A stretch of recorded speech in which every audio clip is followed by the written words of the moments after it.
قرأت کا بیان۔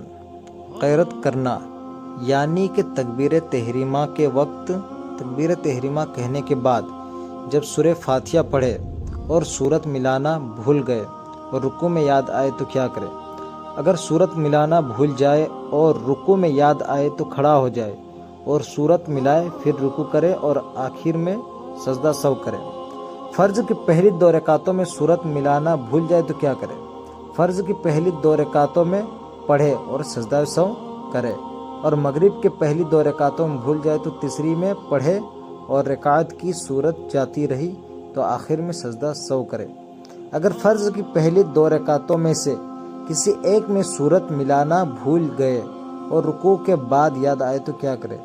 تیسری یا چوتھی میں سورہ فاتحہ کے ساتھ سورت ملائے اور سجدہ سہو کرے۔ اگر سنت یا نفل میں سورت ملانا بھول جائے اور رکوع کے بعد سجدہ وغیرہ میں یاد آئے تو کیا کرے؟ اس کا جواب ہے کہ آخر میں سجدہ سہو کرے، آپ کی نماز مکمل ہو جائے گی۔